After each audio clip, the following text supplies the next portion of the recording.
Very warm welcome to all our viewers and welcome to a new edition of The World of Books.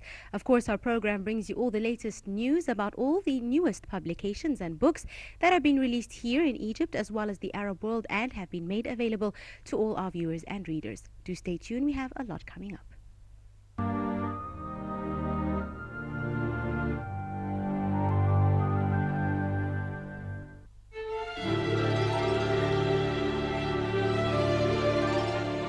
A new book entitled Religion and Power, Contemporary Reading of the Governorship has been issued recently for Dr. Muhammad Shahrour. The scholar is tackling the controversial relationship between religion and power based on the concept of governorship, reviewing the phases of the development of such concepts starting from the jurisprudential heritage books, passing by the contemporary political Islam, and finally the Salafist jihadi movements. The writer goes through the contemporary concept of the divine governance, which he believes it represents the global compact through which world peace can be achieved. For him, loyalty there too is loyalty to the values of humanity, which can be exemplified by the respect for and adherence to such values, and defends it out of personal conviction based on voluntary pander to the divine governance. He believes that this is a humanitarian religious loyalty deterrent for whoever is tempted to exercise tyranny against people, to take their freedom away, and can bring world peace, which is urged by Islam.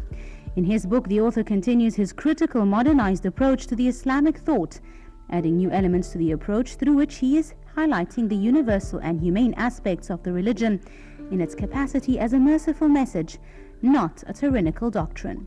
It is worth mentioning that Muhammad Shahrour is a Syrian scholar and thinker holding a PhD in civil engineering. His works include The State and Society, Islam and Faith, a System of Values, Towards New Origins for Islamic Jurisprudence, and Drying Up the Sources of Terrorism.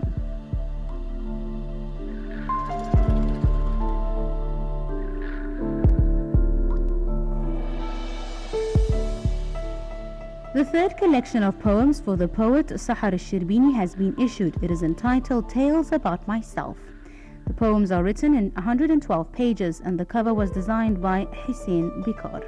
The collection of poems includes 45 poems, amongst which there are How This Heart Felt When It Fell for Him, Raise Your Voice with Cheers, In My Homeland, A Vanished Hope, Who Can Teach Me How to Love Him, and If My Eyes Stop Seeing Him.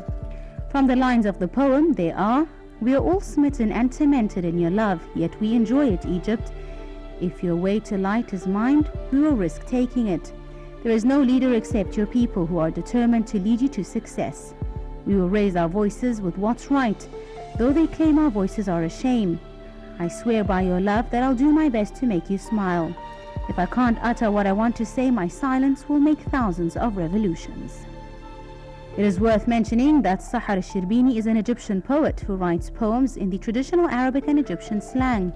Before this collection of poems, she wrote When the Sky Cries, a collection of poems in Egyptian slang, issued in 2010, in addition to another collection of poems entitled Nostalgia Returned in traditional Arabic, issued in 2011.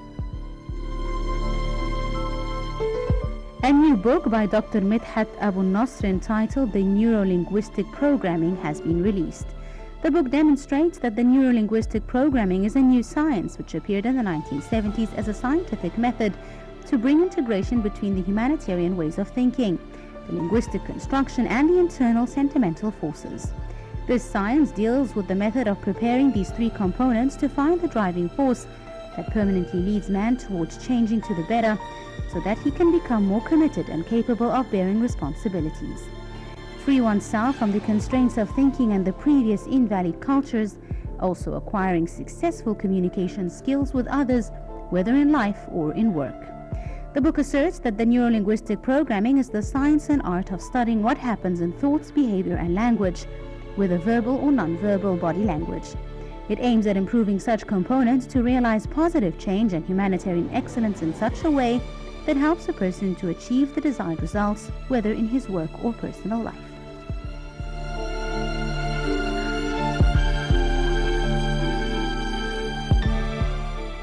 A new novel entitled 451 Fahrenheit by Ray Bradbury has been released recently.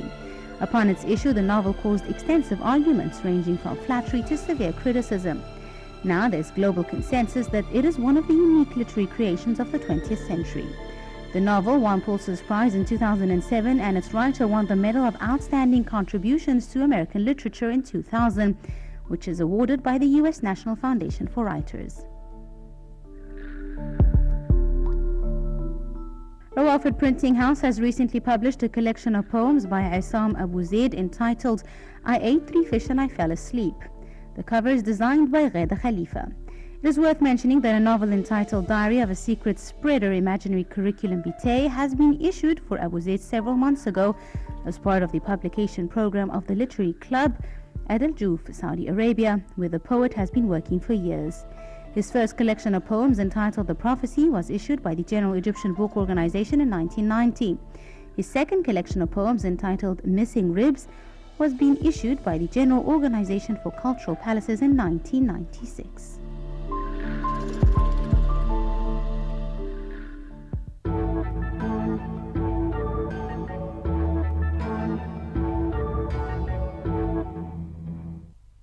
A very warm welcome to all our viewers and welcome to this edition of The World of Books. Today I'm very delighted to be joined by my guest, Dr. Waleed Naggar, who is an intellect and ponderer in institutional ideologies advancement. It's a very good morning to you, Doctor. Thank you so much for joining us today. Thank you very much. Right, so Doctor, books play a very important role in your day-to-day life, not just influencing your reading, but also your writing. And you've bought quite a few books to share with us today, your favorite readings. Yes, ma'am. So let's begin straight away with one of your favorite books. First, I would like to thank you, and as well as the crew, for the efforts you did, and sorry for my very big title. Not at all, not at all. Thank you very much, and so nice of you to do. Thank you. This is one of, first of all, I would like to collect old books because of the authenticity in such books, you know, that you really find in new printed books, you see. So this is actually one of the nice books that talks about Arabic language, which is called rhetoric Arabic language. And this is very nice because it explains to the to the normal level student the basics of rhetoric in Arabic, which is very important in order to understand the Arabic language itself, you know.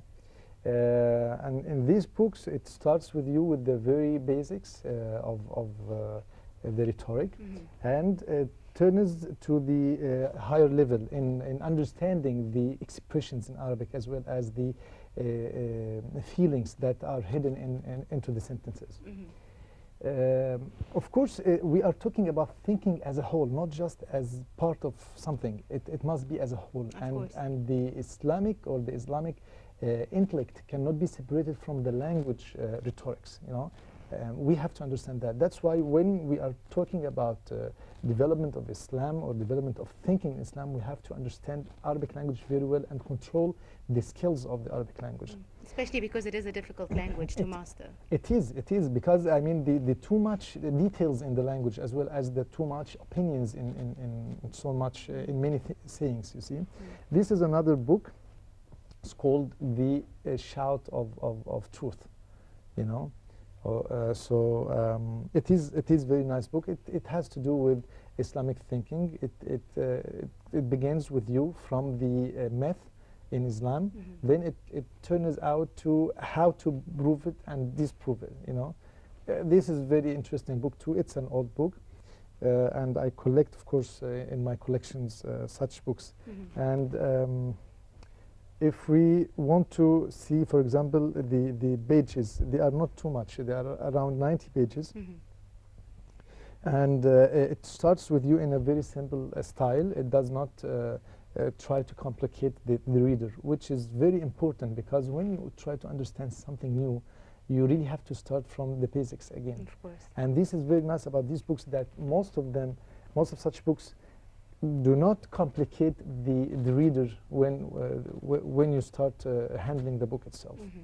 And of course, this reflects on my writings, you know, because I write many writings in newspaper, electronic newspapers, as well as paper newspapers. We have a very nice book also. I mean, we said that this is like a circle of thinking. So we have to understand that when we talk about Islam, thinking in Islam, we have to talk about Arabic language. So this is one of the very nice books that discusses how the descent, how the different sense appeared in Islam, like Shafi'iyya, Hanabila, you know, like how they started and how they influenced each other. And we understand that the very famous madhahib in Islam are 4. So, however, they are not 4. They are more than that. But the most famous are 4. And this book discusses the different madhahib in Islam. Right.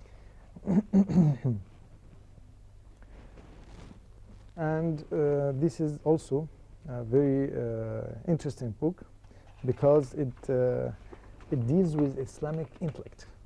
You know, it's called the goddess side in Islamic intellect. You know, it's an old book too, and it is written by Dr. Yes, it's written by Dr. Muhammad al-Bahai. You know, so this book also discusses the Islamic intellect. They criticize how people thought and how the thinking itself developed from the 4th century, from the 4th Islamic century. And this is what is interesting about the book. It shows the common sayings, and then they try to prove it and disprove it, and they tell you why. This is very nice because it is logically written. Right. You know. So we have this is a newly printed book. For a change. Yeah. However, it is I think